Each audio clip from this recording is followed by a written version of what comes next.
joint ventures, and it's a topic that I feel incredibly passionate about. I think joint ventures are absolutely fantastic. I think that you can achieve so much more when you work with other people than you can on your own. You just need to make sure that you work with the right people. So what is a joint venture?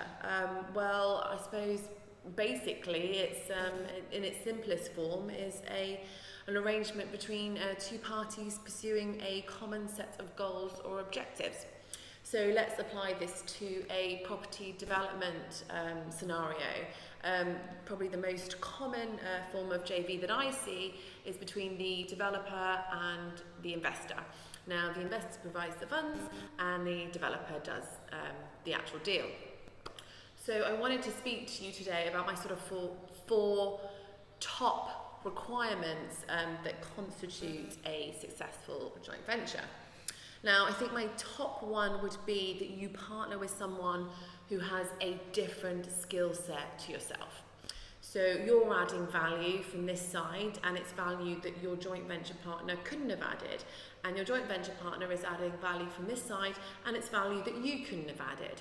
So you see that you are just leveraging off each other's experience and skills. So for example, like why do I joint venture, or why does my company joint venture? Well, I think two reasons. One is we're based in Dubai, and all of our projects are actually based in the UK. So automatically we have a challenge of remoteness. So we like to partner with property developers on the ground because they can go and see sites at the drop of a hat, and they can also project manage our deals. I think the other point would be one of experience. Now, if you want to do the sort of more complicated, bigger, exciting deals, we'll want to work with people who've done those deals maybe 20, 30 times, so that we can piggyback off their experience and we can learn from them, and also it lowers our risk profile.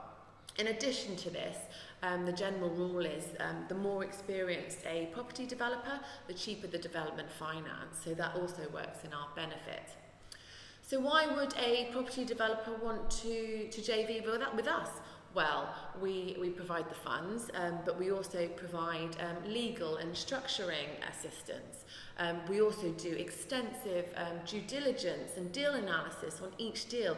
We have very high, extensive investment criteria that each deal needs to come up to. So that's how we are providing our value. So I think my second point on what constitutes a successful joint venture is that you and your joint venture partner need to pursue the same set of common goals. Okay, so let's take our developer-investor JV scenario.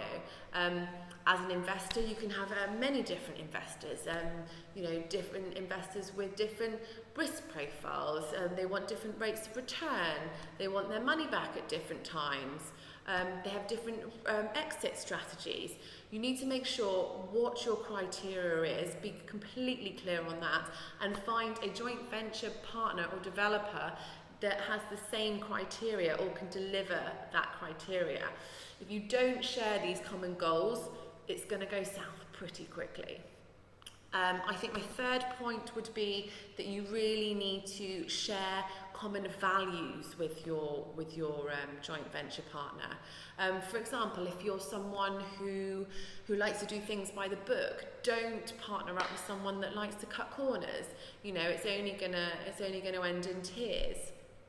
I think never ever rush into a joint venture. Really spend time getting to know your joint venture partner. What are they like? What makes them tick? How do they work? Is that compatible with your work style? This is all really, really important. And I think my last point would be communication. I mean, communication is absolutely key.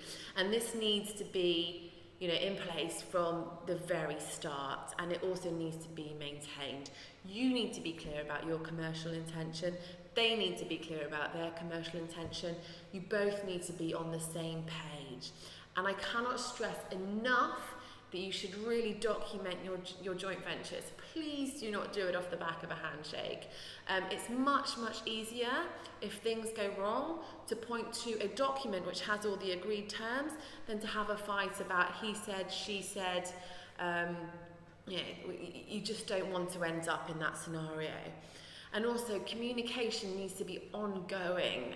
If throughout your joint venture relationship, constantly talk to each other. You can head off a lot of potential issues by just talking about them. Anyway, I hope that helps, and I really wish you luck in all of your future joint ventures.